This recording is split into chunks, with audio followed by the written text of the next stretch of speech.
going to invite QJ Wang to join me on the stage.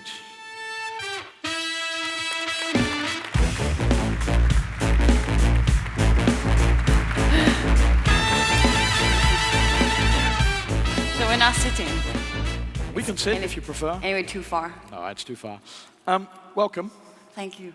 We were talking a little bit earlier, and this is definitely your first time at Odyssey. Definitely the first time. It's your first time in Groningen. Yes. It's your first time in the Netherlands. Yes. It's been a nightmare. It's been a nightmare. The whole event has been a nightmare.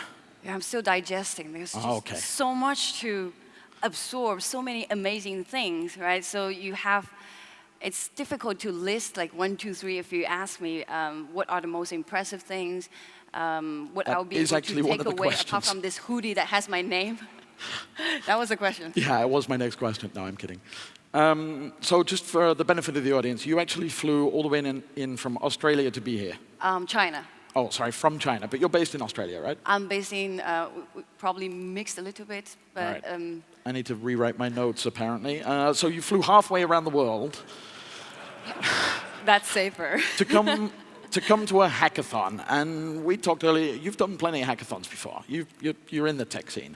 Why on earth did you fly halfway around the world to come here? This is the best, isn't it? But you didn't know that before you... I would like to put on the record. Well, now that I am here, I would like to put on the record that maybe the only better thing would be Adele's concert. Adele's concert, I think we can take that as a compliment. With the experience I've had here, but so when I met Abe in Paris, which is a very fortunate and lucky incident, I found out about Odyssey, and I asked around people around me in the community, and I represent Ethereum Community Fund, which is pretty global, impactful organization, extends to a lot of continents. And then very few people knew about Odyssey, and I was like, how come this thing sort of like got out of our radar? And then the more we talked about it, the more I realized that here is a gathering with problems well defined by those track owners and track supporters. So you're not building by daydreaming what the problems are or what you think you might be able to solve, but there are real problems here. And they're grow into real adoption. So you would like to see some real building that can potentially grow into real adoption. And also all the firsts that you listed, it brought me here. And amazing people I met, the great experience I had. Cool. So I'm not going to ask you to list your top 3, but you were here during the event. What have you seen from this that excites you about, not necessarily the event itself, but towards the future? I think it's the fact that it was talked about a lot during this whole event, that it's not just about this hackathon, like this few days. It is about collaboration and welcoming new ideas that you didn't have. And there is this big follow-up that will happen, that will also be followed up by another whole year of planning and defining better problems and expanding to bigger ecosystems. So it's a whole journey, not just several days of winning some cash. And that is potentially, I mean, this is a big incubation program that doesn't have so much, let's say, vested interest in benefiting the parties themselves, but benefiting more the commons. Yep. And that's fascinating. And we've got teams, I don't know how many countries we have represented here, but we have people flying from 29 countries to participate. So that says we're doing okay on the international front, but you said, you know, I'm in China, I'd never heard of you guys. So what do you see as a potential for us becoming more international? Does that make sense? Should we be looking to connect even further? Absolutely, absolutely. And this is one of the reasons I think Odyssey invited me, right? Because I come from China, a far oriental country, and also we have a network that goes into like local communities of builders of blockchains, and we never heard of it. So it will be great, and we talked about this already, that ECF could partner with Odyssey that brings it to a more global-based event, or perhaps maybe periodical events in different regions so people don't need to fly too much, half of the world to participate. Let's not try and save the planet by killing the planet. I get it, yeah. And all that, yeah. Yeah. Imagine for a moment, we picked up a whole bunch of people like this, and a whole bunch of people from China and Asia where you're based, and we just mashed them together in a room or put them on Mars or something. Are those ecosystems similar, or the mindset similar, or is it like two different worlds? I mean, I can only speak for myself. It's totally from different worlds. For me, one of the novelty is that governments, institutions really actually want to see something like this get done. That's like, it's not super shocking, but it's still very new to me. I talk to so many of those players in these organizations and understand much more as to why they would like to see decentralized technology to be adopted and how much it can help with the efficiency in all sorts of different ways. And this potentially can change also the similar players, the counterparties in other regions, to push this technology forward to benefit more people. Yeah. And that definitely would be a great thing to see. Fabulous, thank you. You joined us in the role of Super Accelerator. Yeah. And you watched the award show last night. You were also here during the weekend. And you chose one team that you thought it would be really nice if I could highlight them. Yeah, I wish I could choose like 50 teams. But of course. Yeah. And then these guys would be bored for so long or so exhausted from information overload. I'm curious, just double checking that I've got this right. It is this team, right? Yes, yeah. Please announce them. Should we get them up here? Yes, let's welcome this real star here. Let's welcome the real star, says QJ. Give a warm round of applause to Team Circularise. Oh, that they're not here. All the way in the back. That they're not here. Come on down, come on down.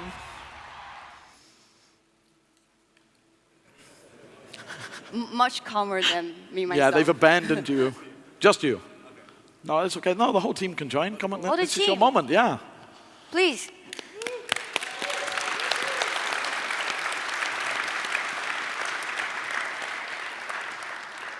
Just making sure that microphone 1 is on. Can you just check it? Hello, hello. Oh, looking handsome.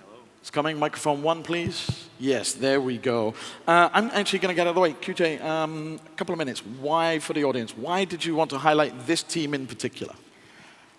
Well, that goes into a little bit of the organization that I'm with, right? Ethereum Community Fund is founded by community projects or in the Ethereum or in broader decentralization ecosystems. And we come together to do one thing, which is to harmonize the concerns of the community that are otherwise not addressed so well by either one organization or just with more efforts into researching what the problems really are. And then we do it in many forms. One major form is a network of funds. So in our network, we have grant programs from our members that want to incubate their own projects for their own ecosystems. We also have funds, pure funds that want to look at great projects that are backed by community, evaluated by experts in this technology. And in doing so, because of this, we come across, and also because of our personal experience in crypto, we have seen so many investments going around and ICOs per se. And we have seen many issues as well. As much as perhaps blockchain is the best thing that ever happened to open source projects in terms of incentivizing the team to go on, it also brought about a lot of issues. And we want to see sustainable funding mechanism that would help projects to have not only the promise of aligned interests with the community and investors, but really guarantee that, and some ways for the community to oversee what's going on within the projects in an easy way. So what I like a lot about our project is the visibility of the investors and the communities to be able to see the impact with their investment and actually doing the job. And what the project's progress are, whether they're really actually doing the job. And this extends to involvement of adoption of investment. As much as blockchain makes it a good opportunity for everybody to participate in project investment in early stage, it also has to make some certain protection over there for their participation. So that's what I like a lot about the project. And as for what ECF can do with us in the future, I've explained that we have a lot of experience in blockchain's investment and grant giving, and we can make a global impact for us to become one of the best examples that people can follow. And in terms of tech support, we work with so many organizations that have done brilliant blockchain projects. We could make this happen. So I see a bright future forward that has a lot of synergy with what we are doing. Wow. Kudos, guys. Thank you. Can happen. Wow. Thank you. Kudos, guys. Thank you. And Team Circularise, we got a whole bunch of new people here who are here for you. Maybe not all of them, but hopefully some of them. Can you give them, just in a minute or two, what did you build this weekend and why did you find it was important? Yeah, definitely. What we built, thank you for the introduction. I think a lot of the reasons have already been mentioned. Funding an open source protocol, the way it's been done in the past, we think is fundamentally flawed. By giving a lot of money to a number of people or a startup through an ICO or through a tokenization, and then hoping that they will deliver is not the way to go. So we kind of turn it around. We said, what if we don't need to have some sort of a protocol that is tokenized, and then you just, based on speculation, fund the project? So what we did is we created a way. It's a combination of a tool.